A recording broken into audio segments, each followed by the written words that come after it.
আমার খোকার একটা কাজ করিয়ে দে না রাজার কাছে। জামাইয়ের তো খুব হাত যশ। তোমার জামাইকে আমাদের মহারাজ খুব খুব ভালোবাসে, ওটা নিয়ে তুমি ভেবো না। হ্যাঁ, তা জামাই এখন কোথায়?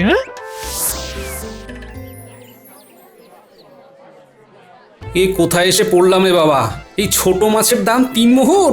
তুমি তো রাজকর্মচারী গোপাল দাদা, মহারাজকে বলো যে বাজার এখন বেজার মুখে করতে হয়। কি আর করা যাবে দাদা, আমাদের অবস্থাও তো ততই বচো। আড়তদারকে এই ছোট ছোট মাছের জন্য 2 মোহর করে দিতে হয়। 1 মোহর করে লাভ না রাখলে আমরা খাবো কি? বাজারে তো আগুন লেগেছে। না, মহারাজকে এই ব্যাপারে কিছু বলতেই হবে। দেখুন বলে যদি কিছু সুরাহা হয়, মহারাজ তোমার কথা তো খুব মানে। দেখি আজই রাজসভায় কথাটা তুলবো। এখন চলি, ঘরে গিয়ে স্নান করে 4টি ভাত গিলে রাজসভায় যেতে হবে।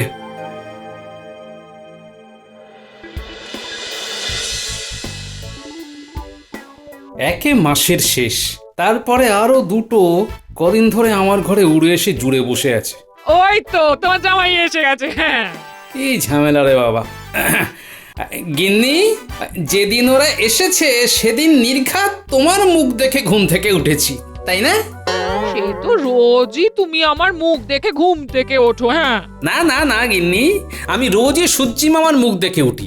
আজই ভুল করে তোমার মুখ দেখে উঠে পড়েছি। ভুল করে মানে কি বলতে চাইছো? হ্যাঁ, কাল থেকে আপনি আমার মুখ দেখে উঠবেন জামাই বাবু, দেখবেন দিন যেন আর কাটতেই চাইবে না। মুনি, ওই হাতের থলেটা একটু নামাও দেখি দেখি দেখি দেখি কি কি কি বাজার এনেছো। হ্যাঁ, কি এটা কি? হ্যাঁ, কেন বাজার? মাসের শেষের বাজার এইরকমই তো হয় গিন্নি। এই 3টে সরু সরু মাছ, এই 5টা আলু, 2টো সরু সরু বেগুন আর 4টি শাক পাতা। এটা বাজার? হ্যাঁ মা ঠাকুরন, এটাই বাজার, মাসের শেষের বাজার। তোমাকে আবার যেতে হবে। হ্যাঁ, কোথায়? বাজার। আমার ভাই এসেছে কতদিন পর। হ্যাঁ, একটু ভালো মন্দ খাওয়াবো। শালা বাবু, বলো তুমি আজ কি মাছ খাবে? জামাই বাবু দেখবেন তো ওই বাজারে ওই ডিমওয়ালা মাছ পাওয়া যায় কিনা। সর্ষে বাটা আর কাঁচা লঙ্কা দিয়ে ওই মাখো মাখো ঝাল করলে না, বড়ই উপাদেয়। আর মা ঠাকুরন, আপনার জন্য কি আনবো একটু বলে দিন। ভোলা ময়রার দোকানের ছানা বড়া খুব ভালো, ওটা যেন ওই 1 সের নিয়ে আসে। শুনেছ? মাসের শেষে আমার চোখ ছানা বড়া হয়ে গেল। শুনেছি গিন্নি, ছানা বড়া।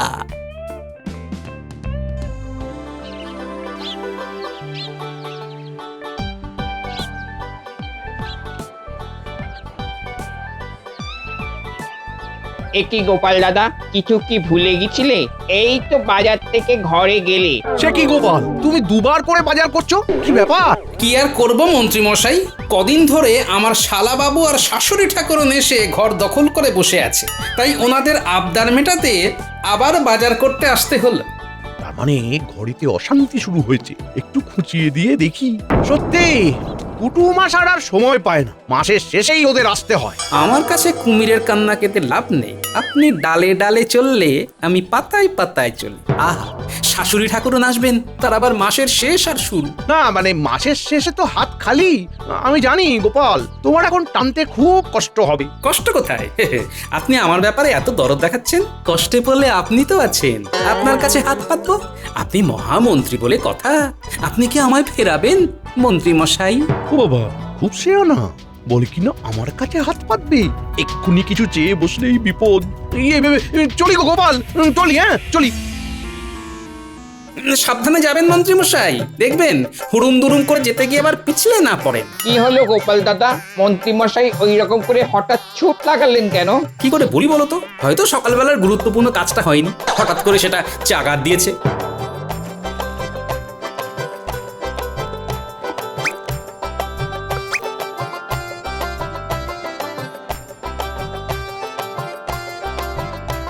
চলি গো।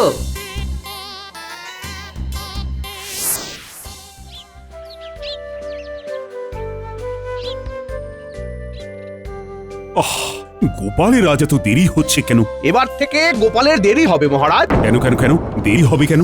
গোপালের বাড়িতে গোপালের শাশুড়ি শ্যালক কদিন ধরে এঁটুলির মতো বসে আছে। থলে ভর্তি বাজার করে বাড়ি নিয়ে গেল। তার রান্না হবে, তারপর তবিয়ত করে খাওয়া হবে। দেরি হবে না মহারাজ? না না না না, এ আমি বরদাস্ত করব না। সবাইকে সময় মতো আসতে হবে। রাজসভার একটা নিয়ম কানুন আছে। বটেই তো। শোনো মন্ত্রী, গোপালের আজকের দিনের বেতন কাটা যাবে। এই তো মহারাজ একদম সঠিক পথে যাচ্ছেন। মহারাজ, আমি আমি খুব লজ্জিত। এত দেরি হয়ে যাবে আমি ভাবিনি মহারাজ। মহারাজ, আমি আমি একটা অনুরোধ করতে পারি? আরে দেরি করে এসেও মহারাজকে অনুরোধ করছো? তোমার সাহস তো বড় কম নয়। যতই অনুরোধ করো, মহারাজ তোমার আজকের বেতন কেটেছেন। ব্যাস, এটাই আমার অনুরোধ ছিল। এটাই আমার শাস্তি, দেরি করার শাস্তি। কেউ নিজে শাস্তি চায়, এ তোমাকে না দেখে বিশ্বাসই করতাম না। কি মন্ত্রীমশাই, কি ভেবেছিলেন গোপালকে শাস্তি দেবেন? মন্ত্রীমশাই, আপনি পাতায় পাতায় গেলে আমি তো জালক শিরায় শিরায় চলি। চালটা অনেক দিন মনে রাখবেন। না মহারাজ, দোষ করলে শাস্তি তো পেতেই হবে। ধন্য ধন্য, তুমি অনন্য দেখালে বটে আজ। নিজে যেচে শাস্তি নিলে, ধন্য তোমার কাজ। যাক, শুনে ভালো লাগলো। তবুও তোমার চক্ষু লজ্জা আছে। ভেবো না তোমার এই কথা শুনে মহারাজ গলে যাবে। তোমার ব্যাপারে আমার প্রস্তাবে মহারাজ সিলমোহর দিয়েছেন। হ্যাঁ, থামো তো মন্ত্রী, আমি কোনো শিলমোহর দিইনি। ও গোপাল না এলে আমি অমন করে উঠি। গোপাল এসেছে, আমি শান্তি পেয়েছি। নাও নাও নাও, এবার সবার কাজ শুরু করতো। যা বাবা, মহারাজের তো দেখি মতিস্থির নেই। মহারাজ গোপালের কাছে আমাকে কিরকম ছোট করে দিলেন। না না না, এর শোধ আমাকে নিতেই হবে। যাক, তোমার শ্যালক এখন কি করছে? কিছুই করছে না মহারাজ, কিছু করবে বলেই আমার কাছে এসেছে। আমাদের এখানে কিছু কর্মখালি আছে মহারাজ। মন্ত্রী, গোপালের শ্যালকের ব্যাপারটা তুমি দেখো। কোনো একটা জায়গায় ওকে বহাল তো করতেই হবে। আরে গোপালের শ্যালক মানে আমার আত্মীয়। বাবা বাবা বাবা, মুহূর্তের মধ্যে সুযোগ এসে গেল। এইখান দিয়েই গোপালের ঘরে আগুন জ্বালাবো। ঘর পুড়বে গোপালের, আর মন ঠান্ডা হবে আমার। সময় করে রানীমার দাসীর সাথে একটু কথা বলতে হবে।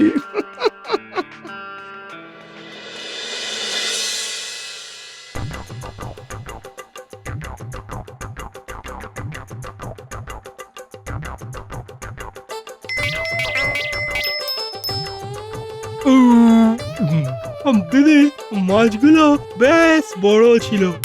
ভেতরে ডিম ভর্তি। আর তুই রেঁধেছিস খুব ভালো, সত্যি। তোর ভালো লেগেছে? হ্যাঁ, তাহলেই হবে। হ্যাঁ, রাতে কি রাঁধছিস রে দিদি? রাতে তুই কি খেতে চাস বল? তোর জামাই বাবু এলে বাজারে পাঠাবো। হ্যাঁ, তাহলে কাজ কর, রাতে না ওই কচি পাঠার ওই পাতলা করে ঝোল কর। আর গরম ভাত, হ্যাঁ, একেবারে চরম লাগবে কিন্তু। হ্যাঁ, ঠিক আছে ঠিক আছে, তোর জামাই বাবু এলেই বাজারে পাঠাবো। হ্যাঁ, যাই একটু হেঁটে আসি।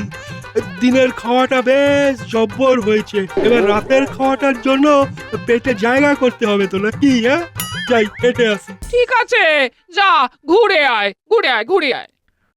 বলি, হ্যাঁ রে মা, এই জামাই মহারাজের সাথে কথা বলবে তো ওই ওই খোকার কাজের বিষয়টা নিয়ে? ও তুমি কিচ্ছু চিন্তা করো না, ও আজকেই বলবে। হ্যাঁ, জামাইয়ের সব ঠিক আছে, কিন্তু ওই বড় চ্যাটাং চ্যাটাং কথা আর আর খুব কিপটে। ঠিক আছে, আমি যখন এসে গেছি তখন আমার একা জামাইকে আমি ঠিক সোজা করব। হ্যাঁ,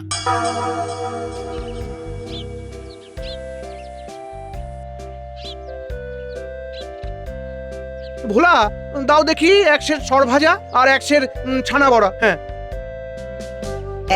এই নিন মন্ত্রী মশাই, এই নিন। আজ কি এই তাড়াতাড়ি রাজসভার কাজ শেষ হয়ে গেল নাকি? না গো ভোলা, একটা কাজে যাব, তাই তাড়াতাড়ি বেরিয়েছি। শোনো, এই মিষ্টিগুলো বেঁধে রাখো, ফেরার পথে নিয়ে যাও, কেমন? ঠিক আছে মন্ত্রী মশাই। আমার জামাইবাবুর যদি ক্ষমতা থাকে তাহলে এই মন্ত্রী মশাইয়ের ক্ষমতা আরো বেশি। হ্যাঁ, আলাপটা জমিয়ে রাখি। আরে এ তো দেখছি গোপালের শালা বাবু, একটু মেঘনা চাইতেই জল। আরে আমি তো তোমার কাছেই যাচ্ছিলাম তোমার সাথে দেখা করব বলে। চলো চলো, এখানে নয়, একটু একটু এগিয়ে চলো চলো। ও মা, তাই নাকি? আমার কি ভাগ্য, কি ভাগ্য! আজ গোপালের মুখে শুনলাম তোমার একটা কাজের খুব দরকার। মহারাজ গোপালের কথায় খুব একটা পাত্তা দেন না, ওই আমাকেই বললেন মন্ত্রী দেখে এসো তো। তাই নাকি? মহারাজ আমার জামাইবাবুকে খুব একটা পাত্তা দেন না, কিন্তু আমার দিদি যা বলে মহারাজ আমার জামাইবাবুকে নাকি একেবারে চোখে হারান। কি আর করবে বলো, মিথ্যে কথাই বলতে হয়। আর তোমার সরল সাদা দিদিটা তোমার জামাইবাবুর মিথ্যে কথাগুলোকে সত্যি বলে মেনে নেয়। কি দেখে যে তোমাদের বাবা মা গোপালের সাথে মেয়ের বিয়ে দিলেন আমি তো বুঝে পাই। মন্ত্রী মশাই, আমার না খুব কাজের দরকার, আমি কাউকে জানি না, শুধু আপনাকে জানি মন্ত্রী মশাই। এই তো কিরকম সোজা রাস্তায় চলে এলো। এবার আমার মন্ত্রীর বুদ্ধি কাজে লাগিয়ে গোপালের ঘরে আগুন লাগাই। তা ভাই, আমার তো একটা কাজ করে দিতে হবে, একটা একটা ছোট্ট পরীক্ষা তো দিতে হবে। পরীক্ষা? পরীক্ষা দিতে হবে? দেবো দেবো, কি পরীক্ষা? এই এই মহামূল্যবান হারটা গোপালের বালিশের তলায় খুব সন্তর্পণে রাখতে হবে, পারবে? হ্যাঁ, তোমার জামাইবাবুর কিন্তু তুখর বুদ্ধি। আর এমন কি কাজ? আমার জামাইবাবুর থেকে না ওই 100 গুণ বেশি বুদ্ধি হলো আমার, দেখে নেবেন। বৃক্ষ তোমার নাম কি, ফলে পরিচয়। ঠিকভাবে কাজটা করতে পারলেই তোমার কাজ বাঁধা। আর একটা কথা, তোমার সাথে যে আমার কথা হয়েছে সেটা যেন তোমার জামাইবাবু না জানতে পারে, কেমন? যাও। হ্যাঁ, এক ঢিলে 2 শিকার।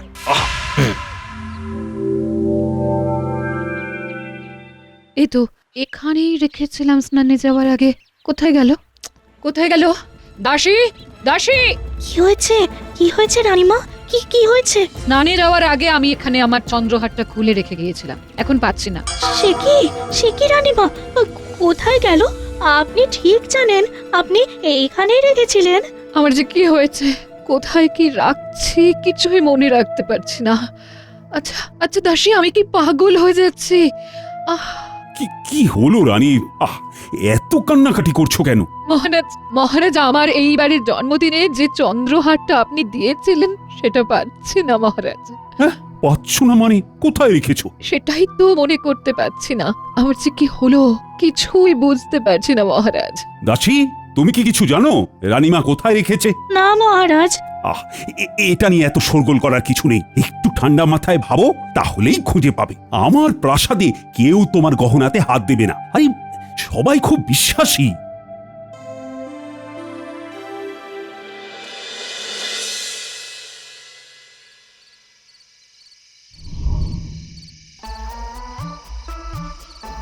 জামাইবাবু, আজ খুব ভালো খেলাম বুঝলেন, ওই কচি পাঠা। আহা আহা, দিদি ভালো রেঁধেও ছিল, একটু বেশি খেয়ে নিয়েছি। এই তো খাবার বয়স, এই বয়সে খাবে না তো কি বুড়ো বয়সে খাবে? তা যা বলেছেন জামাইবাবু। কাল কি আনবেন বাজার থেকে? এখনো কিছু ভাবিনি, কাল সকালে ভাব। আমি এখন ঘুমোবো, তুমিও ঘুমিয়ে পড়ো শালা বাবু, কাল তোমাকে নিয়ে মহারাজের কাছে যেতে হবে তো। জামাইবাবু, আপনাকে না আর ওই মহারাজের কাছে আমাকে নিয়ে যেতে হবে না। হ্যাঁ, সে কি শালা বাবু, তুমি তো আমাকে রাজসভায় কাজের কথা বলেছিলে। নেই, শুনে যাও। কি হলো এখন এই রাতে আবার চেঁচামেচি কিসের? শুনে যাও, তোমার গুণধর ভাই কি বলছে। কি বলেছে? বলছে যে শালাবাবুর কাজের জন্য আর মহারাজকে বলতে হবে না। কি বলেছে বাছা, তোমাকে আর কিচ্ছু করতে হবে না, তুমি এই একদিনে অনেক করেছো। সে কি মা, তুমি এমন করে বলছো? আজ সকালে জামাই বাবা জীবন কত কিছু বলেছে, আর আমাদের জন্য কিছু করতে হবে না, ওকা নিজে নিজে কিছু একটা ঠিক জুটিয়ে নেবে। হ্যাঁ, তবে তাই হোক। চল চল মা, আমরা শুয়ে পড়ি। হ্যাঁ মা, তোমরা শুয়ে পড়ো, আমিও শুয়ে পড়ি। জামাইবাবু, আপনিও শুয়ে পড়ুন। কোথায় শোবেন? আমার শোয়ার ভাবনা তোমায় করতে হবে না, তুমি ঘরে যাও। আরে আমি ঘরে গেলে হবে না, আমার অনেক কাজ। আপনি না ঘুমোলে আমি আমার হাতের কাজ সারতে পারবো না। দাঁড়ান আপনার বালিশটা নিয়ে আসি। আমি বালিশ নেব না, আমার হাত আমার মাথার নিচে থাকে। তবে তো মহা ফ্যাসাদে পড়লাম, বালিশ ছাড়া হাড়টা লোকাবো কোথায়? তুই রাত দুপুরে কি শুরু করলি বলতো? তোর জামাই বাবু মাথায় বালিশ দেয় না, ঘাড়ে খুব ব্যথা, তাই রাজবৈদ্য বালিশ ছাড়া শুতে বলেছে। হ্যাঁ, কি ঝামেলায় পড়লাম, বালিশ ছাড়া শুলে কি করে হবে? কিসের ঝামেলায় পড়লি তুই খোকা? না ওই বালিশে আটকাচ্ছি আর কি। ওই জামাই বাবুকে খালি মাথায় ঘুমোতে দেখতে খুব কষ্ট হচ্ছে। আমি একটা বালিশ এনে রাখি, যদি জামাই বাবু পরে বালিশটা ব্যবহার করে। শালাবাবু বালিশের মধ্যে কিছু একটা গোলমাল করতে চায়। ঠিক আছে, দেখি বালিশের মধ্যে দিয়ে আমরা নতুন কি পেতে পারি। ঠিক আছে শালাবাবু, তুমি বালিশ নিয়ে এসে রেখে দাও, আমি ঘুমোচ্ছি, কেমন? ঠিক আছে ঠিক আছে, আপনি আমাকে বাঁচালেন জামাই বাবু। আপনি ঘুমিয়ে পড়ুন, ঘুমিয়ে পড়ুন, আমি আপনার জন্য বালিশটা নিয়ে আসছি। চলো চলো মা, চলো, চল চল চল দিদি চল। অবোধ শিশু এই বুদ্ধি নিয়ে রাজসভার কাজ করবে। হ্যাঁ মহারাজ, আমি খুব বাঁচা বেঁচে গেছি। আহ আহ কাল গোপাল তোর অপবাদে ধরা পড়বে। গোপালের সম্মান যাবে, আর গোপালের শালা তার নিজের জামাই বাবুকে ফাঁসিয়ে মুখ লোকাতে নিজের গ্রামে। এই হলো মন্ত্রীর বুদ্ধি, ইয়ে মানে কুটবুদ্ধি।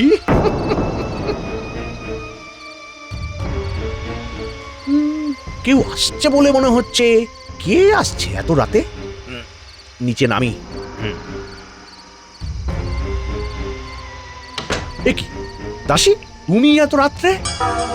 মন্ত্রী মশাই, রানীমা খুব ব্যস্ত হয়ে উঠেছেন। কাল কাল কত সকালে হাটটা হাতে পাবো। সকালে? খুব খুব সকালে? তুমি নিশ্চিন্তে যাও, রানীমার আরো কাছের হয়ে যাবে তুমি। আমি যেন ফেসে না যাই, শুধু এইটুকু দেখবেন।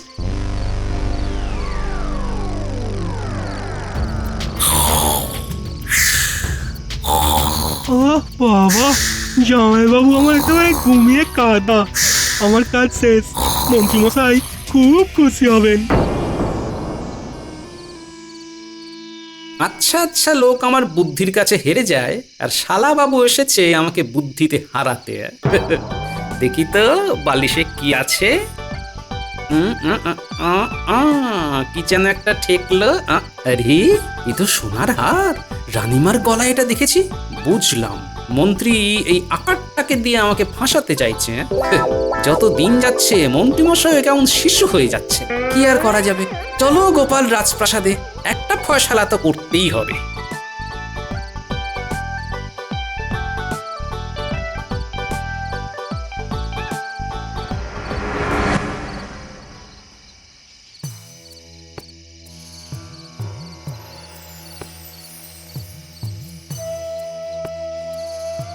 মহারাজ, গোপাল দাদা আপনার সাথে দেখা করতে চায়। এত রাতে গোপাল? আমার মন বলছে গোপাল আমার গলার হার খুঁজে পেয়েছে। প্রহরী, গোপালকে ডাকো। তুমি একটু শান্ত হও, তোমার হার চুরি যায়নি, কোথাও আছে, আমরা খুঁজে পাচ্ছি না। তাহলে এখন গোপাল কেন এলো? হয়তো অন্য কোনো কাজ নিয়ে এসেছে। আসতে পারি মহারাজ? এসো এসো গোপাল। প্রণাম মহারাজ। প্রণাম রানীমা। বলো গোপাল, কি সুসংবাদ নিয়ে এসেছো বলো। এই হারটি আপনাকে ফিরিয়ে দিতে এসেছি। এই তো সেই হার। তুমি কোথায় পেলে গোপাল? সবটা কাল ভোরে জানতে পারবেন রানীমা। এখন আপাতত এইটুকু জানুন, কোনোভাবে এই হার আমার শালাবাবুর কাছে এসেছিল, এবং অবশ্যই আমাকে ফাঁসানোর জন্য। বাকিটা কাল সকালে শুনবো মন্ত্রীমশাইয়ের কাছে। এখন চলি। ধন্য ধন্য তুমি গোপাল।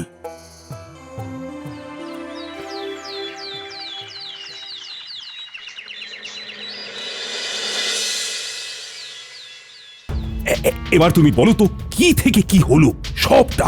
আমি তো কিছু বলবো না, কিছুটা বলবে আমার শালাবাবু, তারপর বলবে দাসী, তারপরে মন্ত্রীমশাই। নাও শালাবাবু, শুরু করো। মহারাজ, মহারাজ আমার কোনো দোষ নেই মহারাজ। ওই কাল বিকেলে ওই মন্ত্রী মশাইয়ের সাথে আমার দেখা হয় মিষ্টির দোকানে। ওখানে মন্ত্রী মশাই বলে, তোমার একটা কাজের খুব দরকার, মহারাজ গোপালের কথায় পাত্তা দেন না। ওই আমাকেই বললেন এই মহামূল্যবান হারটা গোপালের বালিশের তলায় খুব সন্তর্পণে রাখতে হবে। বাহ মন্ত্রী বাহ, তুমি তো একটা নক্ষত্র। সুবুদ্ধি নেই ঘটে, দুর্বুদ্ধিতে মাথা একেবারে ভর্তি। দাসীকে ভুজুং দিয়ে হাতটা হস্তগত করে আমার নির্বোধ শালাবাবুকে আমার বিপক্ষে লাগায়। এই মন্ত্রী, তোমাকে কি শাস্তিরই বলো তো? শোনো, আপাতত কারাগারে থাকো, পরে তোমার বিচার করব। আর দাসী, আমাকে ক্ষমা করে দিন মহারাজ। আমার আমার প্রথম আর শেষ ভুল, আর কোনোদিনও হবে না। মহারাজ, মহারাজ আমাকেও ক্ষমা করে দিন মহারাজ। প্রহরী নিয়ে যাও, আমি এই মন্ত্রী মুখ দেখতে চাচ্ছি না।